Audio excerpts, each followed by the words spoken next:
Howdy y'all, this is Daniel Nicholson, Nicholson Farms. We're back with another little video. It's a cold December morning here in South Carolina. Today we're gonna haul some goats off to the sale barn, and I'll show you what we got here in a second. I got Maddie up. It's cold. She ain't happy with it, but we're gonna get these goats loaded up and we're gonna head down the road to the sale barn, and I'll explain to you what we're taking. Hope you enjoy the video. If you haven't already, go ahead and subscribe to our channel. Give the video a thumbs up, hit the notification bell, and leave us a comment.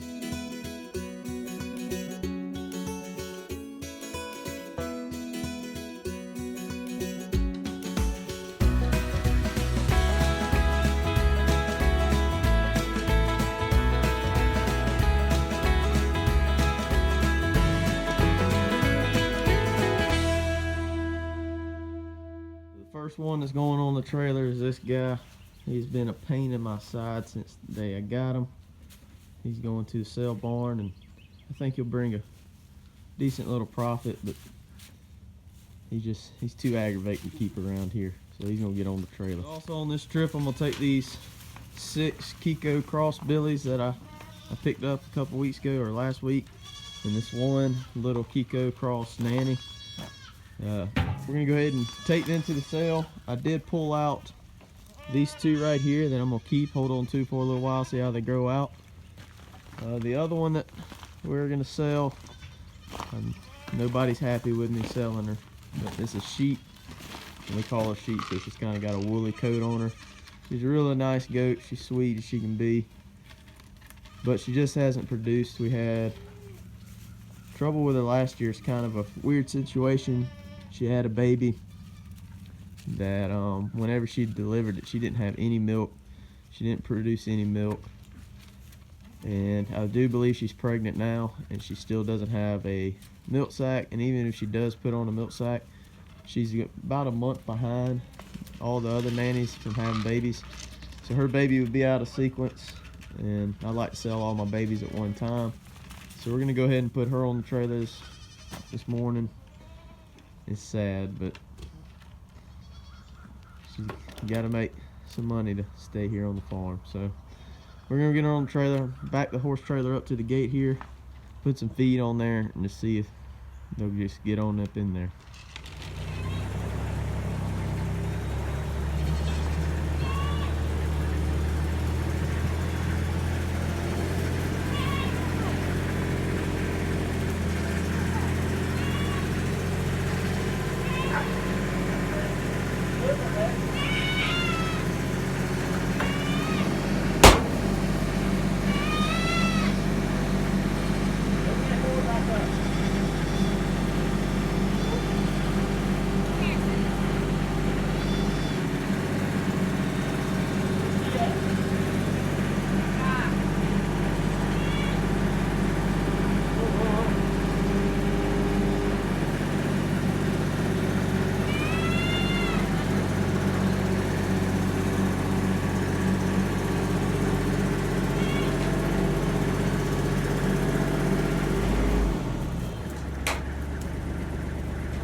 So we got everybody loaded up. There's been a slight change in plans. We're not going to take that older nanny yet.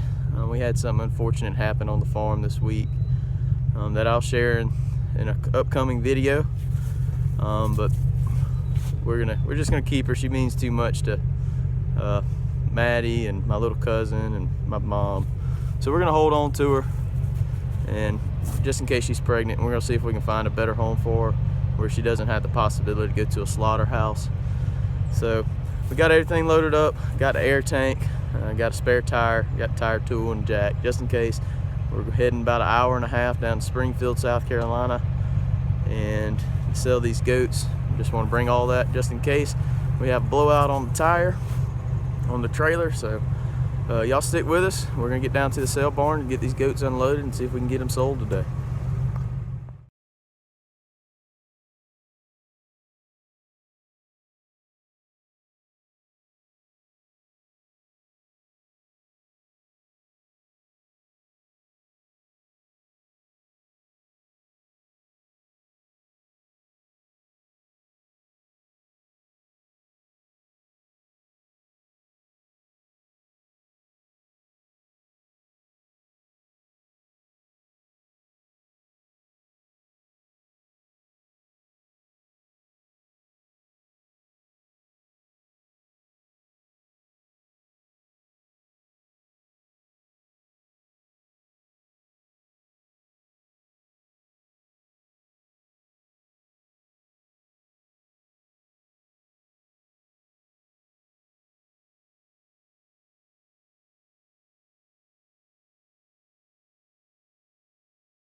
Well, we just left the goats at the stockyard and we did not have to sell sheep feed today.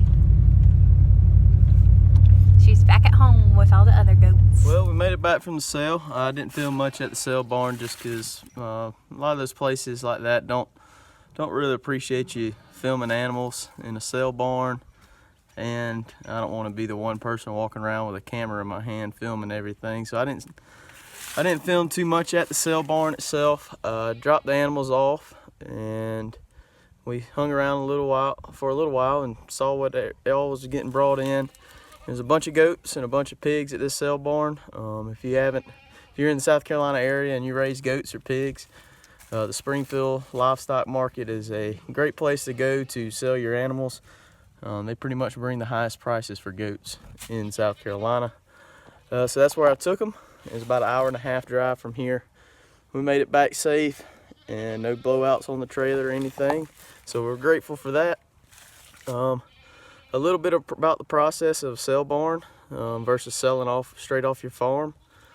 Selling straight off the farm, you might can potentially make a little bit more off the animal. I've been trying to sell that one Billy off of Craigslist, but he didn't sell, and I didn't try to sell those young Billies just because I knew I was going to try to get rid of them as soon as I could, just because I've had bad luck in the past holding on to animals too long and they get sick, and I ended up losing them and losing some money. So we went ahead and sold them today. When you pull up to a stale barn, what you do is you're going to unload your animals. They're going to put a number on their back with some glue to keep their numbers together. That's your animal. They give you a copy of a sheet with that number on it, and they have one. And whenever they go through the sale arena, that's the number they use to keep track of the animal. In South Carolina, and I think in most places in the United States, maybe the whole United States, you have to have a scabies tag, and they'll link that number that they give them to that scabies tag. Here at the farm, that's the only tag that we use, is the scabies tag. It's got my farm identification number and also the number of the animal on it. So like I said, we left early. We didn't hang around to watch the sale.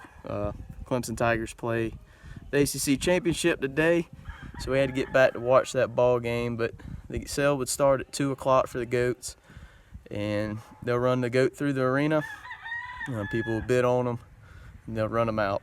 With selling at the stockyard, you do have the ability to make a good profit off of them, but the stockyard is going to take their cut. I think the Springfield stockyard takes, I want to say, $12 per animal. That's kind of their fee. Sorry, there's a little break there. I was getting a phone call, but like I was saying, they're going to take their fee, and that's going to go, that's what keeps that sale barn open, pays their employees, and also, all their taxes and stuff like that. So that's just part of selling at a sale barn. Like I said, you can make good profit, and a lot of people use the sale barn method. It's easier. You don't have to worry about if your animal's not going to sell or not. You take it, they sell it, you're done with it, and they will mail you a check if you don't hang around to pick up your check. But I'll be getting the check in the mail hopefully here in the next week, and we'll look over it, and I will tell you what I paid for those young goats, what I paid for that big Billy, and what I made off of them, and what kind of profit we're looking at just by flipping those animals. I'm gonna try to keep it honest on this channel. I'll show you what I spend on an animal, and I'll also show you what I sell an animal for. So I really appreciate y'all hanging out with us today. I know it was kind of a different video. It's kind of short, I think. Haven't edited the video yet, but I really appreciate y'all hanging out with us today. Don't forget to subscribe to the channel to see what we got going on coming up. We got a big move for the baby goats. They're going out to a bigger pasture coming up. We still got that electric fence project to do, and we got a couple other little things I'm not going to share with you right now. But like I said, go ahead and subscribe to the channel, hit the notification bell so you don't miss a video, hit the like, leave us a comment so we can keep in touch with you. And I appreciate y'all hanging out with us, and we'll see y'all next time on Nicholson Farms.